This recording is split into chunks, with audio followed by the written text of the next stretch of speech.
ब्रज द्वारिका मिलन महोत्सव। अद्भुत प्रसंग था, कैसे कैसे मिलन हुआ सबका, अद्भुत भाव है।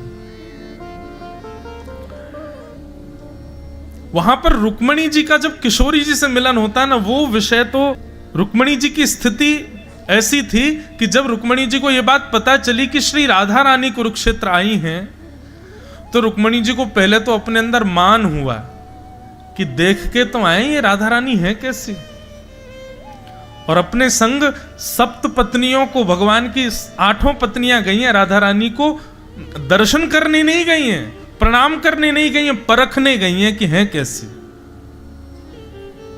ब्रज के शिविर में रुक्मणी जी पहुंची, शिविर में जाकर के किसी से कहा, बोले श्री किशोरी जी कहाँ हैं? बोले सामने जो शिविर है ना, इसी में श्री राधा रानी विराज रही हैं। रुक्मणी आदि पटरानियों ने जैसे उस शिविर में प्रवेश किया, परम सुंदरा, मृग जैसे नेत्र हैं, घुंघराले केश, तन का स्वरूप ऐसा कि मानो साक्षात कमल ही मूर्तिमंत होकर के भ्रमण कर रहा हो। इतना सुंदर रूप लावण्य देख करके रुक्मणी जी आदि सब पटरानियों के अंदर जो संशय था ना, जो परखने की स्थिति थी, वो तो नष्ट हो गई, बल्कि अपने ऊपर लज्जा प्रकट हो गई। हम कहां अपने आप को सुंदर कहती हैं, सुंदरी तो ये है, इतना सुंदर। रुक्मणी आदि पटरानियों ने प्रणाम किया, हे किशोरी जी, हे श्यामाजू, आपके चरणों में बारंबार प्रणाम। तभी उस युवती ने रुक्मणी जी को उठाया और कहा, क्षमा करें, आप ये अपराध ना करें, मैं तो किशोरी जी की दासी हूं, किशोरी जी तो भीतर बैठी हैं, किशोरी जी तो अंदर है, मैं तो उनकी दासी हूं। रुक्मणी जी स्तब्ध हो गई, बोले ये दासी है? दासी से हमको लज्जा हो रही है अपने रूप पर, स्वामिनी कैसी होंगी? 8 में से 2 पत्नियां तो वहीं से ही चली गई, बोले कि हम दासी को ही देख के लज्जा कर रही हैं, हम स्वामिनी को तो देख ही नहीं पाएंगे, वहीं से ही लौट गई। 6 पटरानियों ने थोड़ा सहर्ष किया, भीतर प्रवेश किया तो बाहर जो सौंदर्य देखा था, ऐसी अनंत सुंदरियों को भी कोटि कोटि वार दिया जाए तो भी कम पड़े, इतनी सुंदर एक कन्या बैठी। रुक्मणी जी बोली, ये तो निश्चित किशोरी जी हैं, मैं लक्ष्मी हूं, मैंने त्रिभुवन में 12 भुवनों में ऐसा सौंदर्य नहीं देखा, प्रणाम करो, यही है श्री राधा रानी। प्रणाम किया, बोले कि हमारा प्रणाम स्वीकार करें किशोरी जी। चरण पकड़ ली, बोले नहीं नहीं नहीं नहीं नहीं, मैं किशोरी जी नहीं हूं, श्यामाजू भीतर बैठी हूं, मैं तो दासी। भगवान की 4 पटरानियां वहीं से वापस लौट गई, बोले कि हम नहीं जा सकते भीतर। जैसे तैसे करके अकेली रुक्मणी जी ने जब मुख्य भवन में प्रवेश किया, जहां हमारी श्यामाजू बैठी हैं, जैसे ही प्रवेश किया भीतर, अनंत सुंदरियों के समूह रूपी उस सिंधु की मानो जैसे वहां पर व्यवस्था हो रखी है, जहां दृष्टि घुमा रही है, इतनी सुंदर कन्याएं बैठी हैं, और असंख्य सुंदर उन कन्याओं के मध्य में एक सौम्यता की प्रतिमूर्ति, एक सिंहासन, उस सिंहासन के ऊपर कटाक्ष नेत्र हैं, मधुर मुस्कान है, घुंघराले केश हैं, तप्त कांचन गौरांगी, कंचन जैसा एक स्वर्ण जैसा वर्ण है अंग का, आधे नेत्र खुले हैं, आधे बंद हैं, ऐसा मधुर लावण्य रूप श्री किशोरी जी बैठी हैं। रूप देख करके रुक्मणी जी में जितने, वैसे तो दोष रुक्मणी जी में कोई है नहीं, लक्ष्मी में कोई दोष नहीं है, पर फिर भी यथा किंचित सूक्ष्म कोई दोष हो भी, किशोरी जी को देख करके वह दोष भी नष्ट हो गया। सहचरियों ने आकर के रुक्मणी जी का हाथ पकड़ा, आइए प्रणाम कीजिए। बोले नहीं, अवस्था नहीं है, स्थिति नहीं है, बल्कि मुझे तो बाहर कर दीजिए, कोई झरोका खोल दीजिए, वहां से देखूं मैं, मुझे मेरे नेत्रों में इतनी सामर्थ्य नहीं लग रही है कि मैं किशोरी जी को प्रत्यक्ष देख सकूं। किशोरी जी ने नेत्र उठा करके जब रुक्मणी जी को देखा, बस रुक्मणी जी के पास कोई शब्द नहीं है, फिर बस नेत्रों से आंसू गिरने लगे। बंधुओं, किशोरी जी का रूप कैसा है? एक संसार का रूप ऐसा होता है कि उस रूप को देख करके आह निकले, वाह निकले, या उस रूप को देख करके चित्त में कोई भावना प्रकट हो, कोई कामना प्रकट हो, कोई काम प्रकट हो। पर श्री जी का रूप कैसा है? जितने भी काम, दोष, भाव, आह जो भी चित्त में है, उन सबका भी मर्दन हो जाता है किशोरी जी का रूप देख करके। ऐसी किशोरी जी, उनका रूप दोषवर्धक नहीं है, दोष नाशक है। रुक्मणी जी ने चरण पकड़ लिए, बोले कि हे श्यामाजू, आज तक एक ही भय लगा रहता था कि जैसे कृष्ण ब्रज छोड़ करके चले गए, ऐसे कभी हमें छोड़ करके ना चले जाएं। पर अब दूसरा भय व्याप्त है, ठाकुर जी से वियोग हमको हो जाए सह लेंगी, लेकिन किशोरी जी अब ऐसा लगता आपके दर्शन के बिना हम नहीं रह पाएंगे। कृपा करो, द्वारिका छूट जाए चलेगा, द्वारिकाधीश से दूर रहना पड़े चलेगा, लेकिन हम आपकी शरण में रहना चाहती हैं। कृपा करो, हमें दासी बना लो। ऐसी स्थिति हो गई श्री रुक्मणी जी की। किशोरी जी के चरणों में प्रणाम किया। रुक्मणी जी पर किशोरी जी ने कृपा की। बहुत अद्भुत है ब्रज द्वारिका मिलन का पूर्ण भाव। कुरुक्षेत्र के सूर्य ग्रहण में ठाकुर जी अनुष्ठान करने गए थे। अनुष्ठान तो हुआ नहीं, ब्रजवासियों से प्रेम मिलन हुआ, यही अनुष्ठान था। इस प्रकार ब्रजवासियों से मिलन हुआ ठाकुर जी का, उसका प्रसंग आता है। बंधुओं, किशोरी जी की शरण ग्रहण कर लो। सुदामा जी के घर में आज तो एकादशी थी इसलिए भोजन नहीं बना, कल द्वादशी है तो घर में अन्न नहीं है इसलिए भोजन नहीं बना, परसों त्रयोदशी है अन्न नहीं है इसलिए भोजन नहीं बना। सुदामा जी की पत्नी सुशीला कहती है, दुनिया के लोग महीना में 2 बार एकादशी करते हैं, पर हम कितने दुर्भाग्यशाली, हमारी तो रोज सी एकादशी होती है, अन्न नहीं मिलता। सुदामा जी कहते हैं, अरे अरे अरे, दुर्भाग्यशाली क्यों कहती है?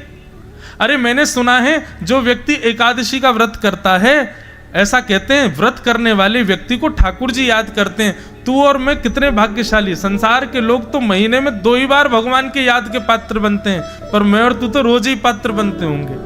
हमारे घर में भोजन ही नहीं बनता, हमारी तो नित्य एकादशी है, ठाकुर जी रोज याद करते होंगे हमको।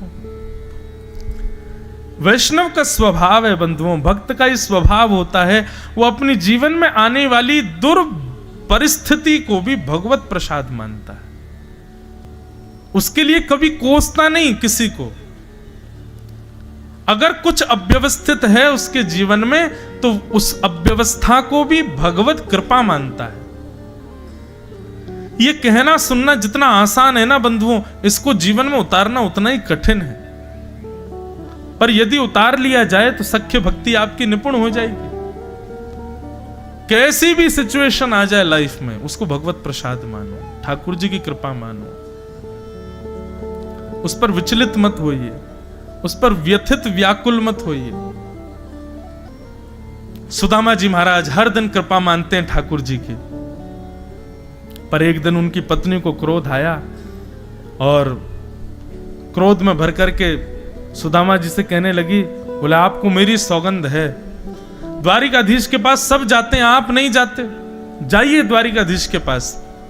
अरे किसी और कारण से नहीं, दर्शन के लिए चले जाओ। सुदामा जी बोले, देख तू बोल रही है कि दर्शन के लिए चले जाओ, लेकिन अंदर से तू ये चाहती है कि मैं अपनी स्थिति दिखाऊं ताकि द्वारिकाधीश को मुझ पर दया आए और वो मुझे कुछ दे दें। क्षमा कर सुशीला, मेरा ये व्यवहार नहीं है द्वारिकाधीश के प्रति। बंधुओं, प्रेमी के सामने अपनी दुर्व्यवस्था छुपाई जाती है, बताई नहीं जाती। जिससे हमारा प्रेम नहीं है उसको ज्यादा हम अपनी दुर्व्यवस्था बताते हैं। ऐसा आपने व्यवहार देखा होगा कि जिससे हमारा प्रेम है उसके आगे हम अपने आंसुओं को भी पहुंचते हैं, अपनी स्थिति को भी संभालते हैं, अपने आप को ऐसा बना लेते हैं कि नहीं हम तो बड़े प्रसन्न हैं, ठीक है, सब कोई दिक्कत नहीं है। मां कभी अगर अव्यवस्था हो, मां बीमार हो जाए और पुत्र बेचारा बहुत व्यस्त रहता हो, तो मां प्रयास करती है कि मैं पुत्र को ना बताऊं कि मैं बीमार हूं। पता चलेगा तो दुखी होगा, सोचेगा, चिंता करेगा। अपने प्रेमी के सामने अपनी दुर्व्यवस्था छुपाई जाती है, बताई नहीं जाती। सुदामा जी कहते हैं मेरा प्रेम है द्वारिकाधीश से, मेरे तन की स्थिति देख करके, मेरी अवस्था व्यवस्था देख करके कृष्ण दुखी हो जाएगा। उसको लगेगा कि मैं गरीब हूं, मेरे पास कुछ नहीं है, और मेरी स्थिति देख करके अगर कृष्ण को पीड़ा हुई तो मुझे बहुत पीड़ा होगी। मैं पीड़ा नहीं देना चाहता। केवल इसलिए द्वारिकाधीश से मिलने नहीं जाते सुदामा जी कि कहीं मेरी अवस्था देख के कृष्ण दुखी ना हो जाए। और हम लोग कैसे, पड़ोसी विधायक बन जाए तो अपनी गाड़ी पे लिखवा लेते हैं पूर्व विधायक, और नीचे छोटे अक्षरों में लिखवाते हैं उनके पड़ोसी। हमें हम संबंधी इसीलिए बनाते हैं। जरा सी कोई अच्छी स्थिति में कोई हमारे परिवार का संबंध का मित्र कोई पहुंच जाए, हमारा तुरंत स्वभाव ऐसा हो जाता है कि उसको अपनी स्थिति बता दी जाए। प्रेम वही सच्चा है जहां पर स्वयं के दुर्व्यवस्था को या स्वयं के जीवन में घट रही अव्यवस्थाएं छुपाई जाएं, बताई ना जाएं। सुदामा जी नहीं बताना चाहते, लेकिन आज पत्नी पीछे पड़ी है कि तुमको जाना तो पड़ेगा द्वारिकाधीश के पास। अपनी सौगंध दे दी। पत्नी की सौगंध मान करके सुदामा जी बड़े दुखी हो गए। सुशीला गई, 4 घरों से 4 मुट्ठी अलग अलग प्रकार के चावल लेकर के आई, पोटली बना करके सुदामा जी को दे दी। बोले जाओ द्वारिकाधीश के पास।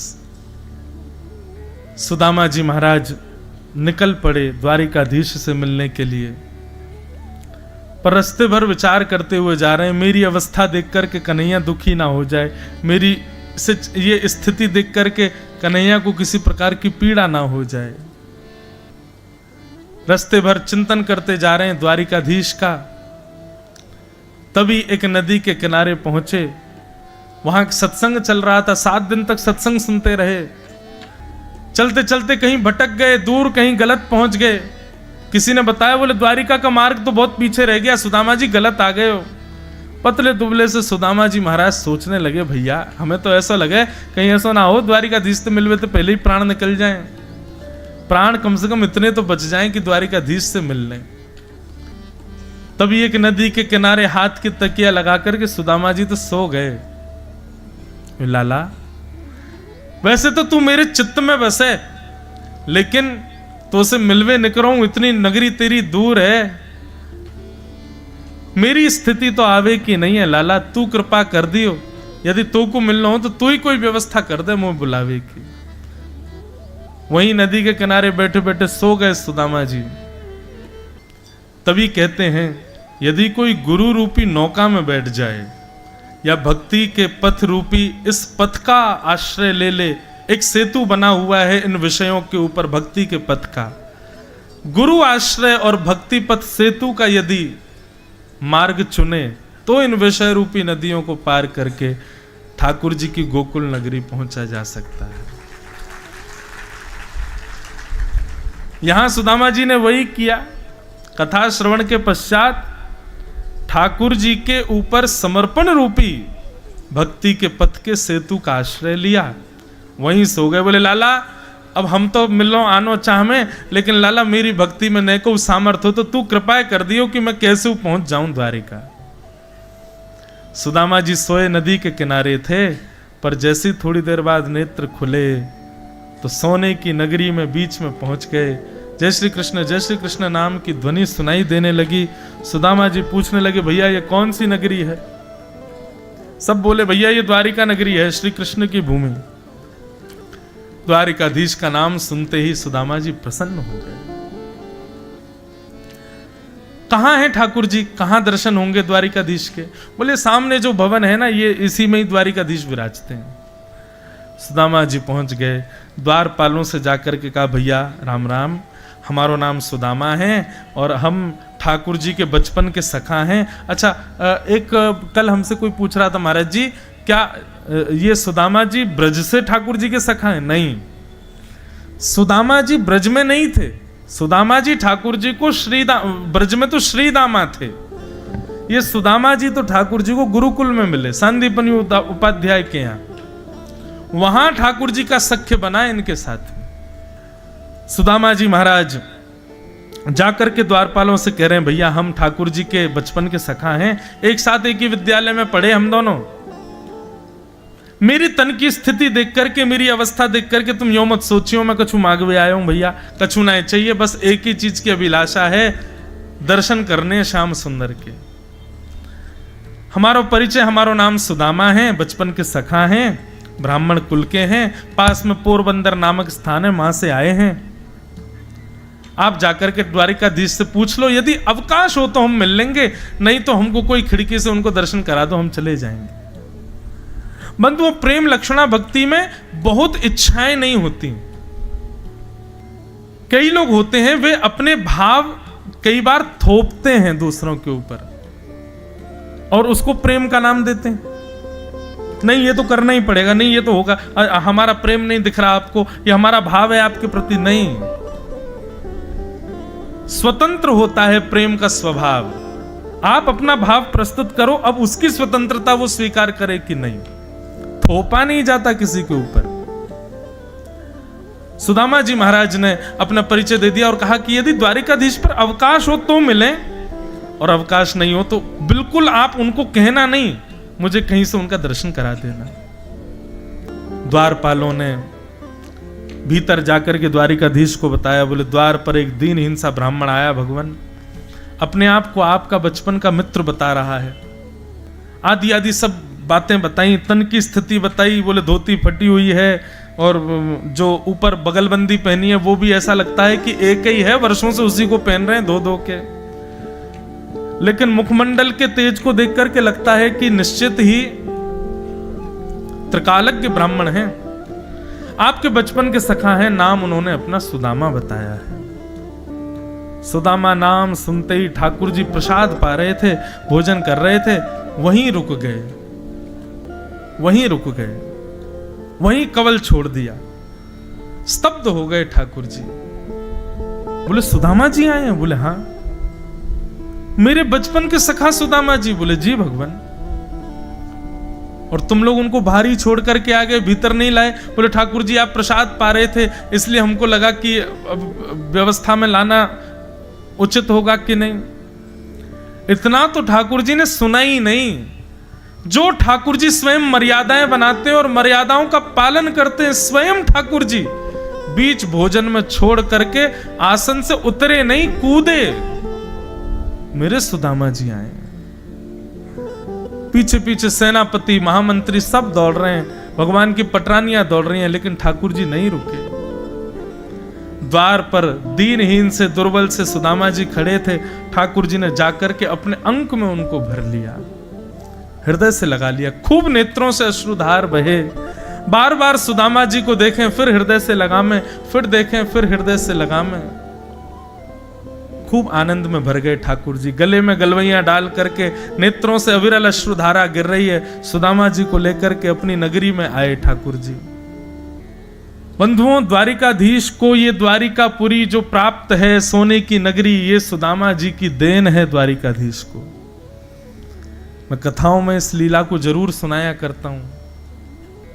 समर्पण के बिना, त्याग के बिना, सहने के बिना प्रेम कभी बनता नहीं। प्रेम में तीन चीजें बहुत आवश्यक हैं, समर्पण, त्याग और सहते। सहते मतलब सहना। ये तीन यदि किसी व्यक्ति के जीवन में नहीं है, वो प्रेम नहीं कर सकता। कृष्ण और सुदामा दोनों जब गुरुकुल में पढ़ते थे तो एक बार भृगु ऋषि का आगमन हुआ और आकर के उन्होंने संदीपनी गुरुकुल की गुरु मां से भिक्षा की याचना करी, मां भिक्षाम देहि। गुरु माँ ने भिक्षा देने से इनकार कर दिया, बोले कि महाराज जी आज तो कुछ है नहीं, आप फिर कभी पधारिएगा, मैं आपको निश्चित प्रदान करूंगी। और निश्चित ही रसोई घर में सामग्री नहीं थी, बस कुछ चने रखे थे, वो भी माँ ने इसलिए नहीं दिए क्योंकि उनको पता है कि कृष्ण बलराम अभी वन में जाएंगे, कृष्ण और सुदामा वन में जाएंगे, भूख लगेगी, क्या खाएंगे, चने रख के भेजूंगी। भृगु ऋषि लौट गए, लेकिन नेत्र बंद करके थोड़ी दूर जाकर के उन्होंने जब चिंतन किया, कहा इतने बड़े गुरुकुल में भिक्षा देने को कुछ भी नहीं था। नेत्र बंद करके जब देखा तो कुछ चने दिखाई दिए। भृगु ऋषि बोले, एक संत को खाली हाथ भेजना आपको स्वीकार है? इतना मोह बालकों से कि उनके लिए सामग्री बचा रखी है। मैं श्राप देता हूं, गुरु माँ ने जिनके लिए चने बचाए हैं वो लक्ष्मी विहीन हो जाएगा, वो जीवन पर्यंत लक्ष्मीहीन रहेगा। और वहीं उसी समय वहां गुरु माँ 2 पोटलियां बना रही थी, एक कृष्ण की, एक सुदामा जी की। लेकिन भृगु ऋषि जब ये श्राप दे रहे थे तभी वहां दूर एक झाड़ के पीछे सुदामा जी बैठकर के पुष्प तोड़ रहे थे, और वहां बैठे बैठे सुदामा जी ने ये दृश्य देख लिया था, ये सुन लिया था कि भृगु ऋषि ने उन चनों को शाप दे दिया है। सुदामा जी गए तो थे कि जाकर के संकेत कर दूं, पर तभी बीच रास्ते में ठाकुर जी आते हुए देखे और ठाकुर जी के कमर में 2 पोटलियां बंधी हुई थी। ठाकुर जी आए, बोले सुदामा कहां जा रहे हो? चलो चलो वन में जाना है, वृक्ष के कुछ डाल तोड़ के लानी है, कुछ पुष्प पत्र लेके आने हैं, चलो वन में चलेंगे। नहीं नहीं, अभी एक जरूरी काम से मुझे जाना है, तू चल, मैं लाला आ जाऊंगा। बोले नहीं नहीं तू चलना, वहां कोई ना है, सब चले गए। और गुरु माँ ने ये 2 चने की पोटली दी है, एक तेरी है एक मेरी है, चल पाएंगे प्रेम से। सुदामा जी उसी समय स्तब्ध हो गए। यदि कृष्ण को मैंने बता दिया तो ये इतना हठीला है, अभी खा जाएगा, और नहीं बताऊंगा तो भी कृष्ण अपने पक्ष का तो खा ही जाएगा। आज मेरे मित्र को मुझे उपहार देना है, इस श्राप से बचाना है। यदि इन चनों को फेंक दूंगा तो कहीं अंकुरित होकर के और वृक्ष बन जाएंगे, कोई खाएगा, वो लक्ष्मीहीन हो जाएगा। किसी बात के चंगुल में फंसा करके द्वारिकाधीश से दोनों चने की पोटलियां सुदामा जी ने ले ली। बोले मोह दे दे, तू गेड़ दे, कहीं पे गेड़ दे को फिर क्या खाएंगे हम वन में। और सुदामा जी ने पोटलियां अपने पास रख ली। बस अब अवकाश ढूंढ रहे थे कब समय मिले और दोनों पोटलियों को मैं खा जाऊं। तभी एक दूर वृक्ष था लंबा, वृक्ष देख करके सुदामा जी ने विचार किया, कृष्ण वृक्ष पर चढ़ने में निपुण नहीं है।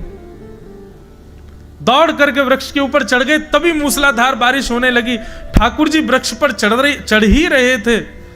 सुदामा जी बोले यही सही समय है, और निकाल करके दोनों पोटलियां खोल करके सुदामा जी तुरंत पाने लगे। ठाकुर जी देख करके बोले सुदामा मेरी तो छोड़ दियो लाला, वो मेरी है, मुंह को भूख लग रही है, एक पोटली में मेरी भी है। सुदामा जी के नेत्रों से आंसू गिर रहे हैं, लेकिन सुदामा जी पाते जा रहे। बोले नहीं लाला, आज तो को नहीं दे सकूं, अपने सखत्व को, अपने सखा को उपहार देनो है। जब तक ठाकुर जी ऊपर पहुंचे तब तक सुदामा जी दोनों पोटलियां मुंह में भर चुके थे, नेत्रों से आंसू निकल रहे थे सुदामा जी के। और ठाकुर जी सुदामा जी की ओर देख के बोले सुदामा ऐसा स्वभाव तो ना हो तेरो, अपने बट को भी मोए खवा दे हर बार। आज तो कहा भयो तू अपनों खा गयो, मेरो भी खा गयो, और देख कितनों खायो, तेरी आंखन ते आंसू निकल आयो, नर में जगह ना तो खा गयो। ऐसो कहो भैया इन चनान में। ठाकुर जी को मन में बड़ी बड़ी ग्लानि सी हुई, बोले सुदामा ने ऐसा क्यों किया। पर बंधुओं, सुदामा जी नेत्र बंद करके मनी मन प्रसन्न हो रहे थे। बोले जा कन्हैया, अपने सखत्व को तो को उपहार दूं, मेरे बट की लक्ष्मी भी तेरे पास रहेगी। अब जीवन भर लक्ष्मी विहीन रहूंगा, मैं कष्ट में रहूं, मैं पीड़ा में रह लूंगा, लेकिन अपने लाला को पीड़ा में ना देख सकूं। आज सुदामा जी जब द्वारिका नगरी को देख रहे हैं ना, तो सुदामा जी को इतनी प्रसन्नता, अपने जीवन के सारे कष्ट भूल गए। कोई बात नहीं, नंगे पाँव मैं रह लूंगा, मेरो लाला नहीं रहना चाहिए। ठाकुर जी के आज चरणों में सोने की सुंदर जूती देख करके सुदामा जी बड़े प्रसन्न हैं। मैं पृथ्वी पे सो जाऊंगा, लाला सुंदर आसन पर बैठना चाहिए। ठाकुर जी का आसन देख करके सुदामा जी खूब आनंदित हो रहे हैं।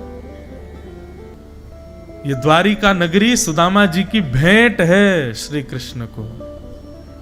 ये सोने की नगरी भेंट की है सुदामा जी ने अपने भाव से श्री कृष्ण को। यदि उस समय सुदामा जी ने वो चने नहीं खाए होते तो लगभग द्वारिका के समान वैभव होता सुदामा जी का भी। लेकिन अपने पक्ष का वैभव दिया है ठाकुर जी को। सुदामा जी को लाकर के अपने सिंहासन पर बिठा दिया। भगवान ने तुरंत रुक्मणी जी को इशारा किया, जल्दी पात्र लेकर के आओ, इनके चरण धोने। सुदामा जी बोले, लाला ये सब मत करे, मैं याके लायक ना हूं, मेरे चरण मत धोवे। ठाकुर जी बोले, आप किसके लायक हो, मुझसे बढ़िया कोई नहीं जानता, चुपचाप बैठे रहो, जो कर रहा हूं करने दो। और रुक्मणी जी पात्र लेकर के आई। ठाकुर जी ने सुदामा जी के चरण रखे। जैसे ही चरण उठा करके ठाकुर जी ने धोने के लिए देखे, उन चरणों में न जाने कितने कांटे लगे थे, कितने घाव थे। चरणों की स्थिति देख करके ठाकुर जी व्याकुल हो गए। बोले, एक संसार के लोग हैं, 4 दिन तिलक क्या लगा लेते हैं, मुझे अपना मान लेते हैं और अपने से भी ज्यादा मान करके मुझ पर गुस्सा करते हैं, क्रोध करते हैं, मेरे ऊपर सारा हक जमाते हैं। और जो मेरा अपना है सुदामा, आज तक मौन बैठा है, कभी जिक्र नहीं करता कि मेरे जीवन में इतनी पीड़ा है। देख सुदामा की दीन दशा, करुणा करके करुणा निधि रोए। पानी परात को हाथ छुयो, नहीं नैनन के जल सो पग धोए। अपने नेत्रों के अश्रुओं से ठाकुर जी ने सुदामा जी के चरण धोए। सुदामा जी के नेत्रों से आंसू अलग निकल रहे हैं, ठाकुर जी अलग रो रहे हैं। द्वारिका के सब लोग इस प्रेम को देख करके सब भावुक हो गए। चरण धोए, धो करके जो जल था सुदामा जी के चरणों का रुक्मणी जी को दे दिया, जाओ जाकर के पूरी द्वारिका में छिड़क दो, हमारी द्वारिका पवित्र हो जाएगी। सुदामा जी ये सब दृश्य देख रहे हैं, नीची नजर करके कह रहे हैं, लाला मैं योग्य नहीं हूं, तू ऐसा मत करे। आपस में सुदामा जी ठाकुर जी की प्रेम चर्चा होने लगी। सुदामा जी बोले, लाला तेरो ब्याह है गयो? ठाकुर जी बोले, मेरो ब्याह छोड़ो, आपको बताओ, आपको है गयो? सुदामा जी बोले, हाँ है गए लाला, 2 भतीजे भी हैं तेरे। अच्छा ब्याह हो गया, हमको नहीं बुलाया आपने? सुदामा जी महाराज बोले, लाला वो भी कर्जा लेके कियो और अभी तक कर्जा चुका ही नहीं पाए, ब्याह को इतने वर्ष है गए। और वाह कर्जा, वाह ब्याह में तो को बुला लेते, तू अकेला तो आतो नहीं, कितने सारे तेरे संग हाथी घोड़ा और जन कौन कौन आते, ताते पवा तो भैया इतना। या हमारे मैं तो डर के मारे ना बुलायो, तू मेरी छोड़ लाला, कोई बात ना, हम तो ऐसे ही हैं, तू बता तेरो है गो ब्याह? द्वारिकाधीश बोले, हाँ हो गया। बोले, अच्छा भाभी कहाँ है? बोले, मिल लेना भाभी से। बोले, नहीं नहीं नहीं, पहले भैया भाभी तो मिलवा, भाभी को प्रणाम करेंगे, और वैसे तो प्रणाम तो हम नहीं करेंगे, हम तो आशीर्वाद देंगे, पहले भाभी को बुला, भाभी को आशीर्वाद देंगे। ठाकुर जी बोले, अब बाद में मिलनी? बोले, नहीं नहीं अभी मिलेंगे। बुलाऊं भाभी को? बोले, हाँ बुलाओ। ठाकुर जी ने इशारा किया, आ जाओ। मैं रुक्मणी प्रणाम। अच्छा देवी चर सौभाग्यवती रो, लाला बड़ी सुंदर है, इतने में दूसरी आ गई। मैं सत्यभामा प्रणाम, चर सौभाग्यवती। मैं जामवती प्रणाम, चर सौभाग्यवती। मैं मित्रविंदा प्रणाम, मैं कालिंदी प्रणाम, मैं भद्रा प्रणाम, मैं लक्ष्मणा प्रणाम। सुदामा जी कहना चाहते हैं कि बहू बड़ी सुंदर है, लेकिन कहने का अवकाश ही नहीं मिल रहा, कहने जाते हैं इतने में दूसरी आके प्रणाम करती है।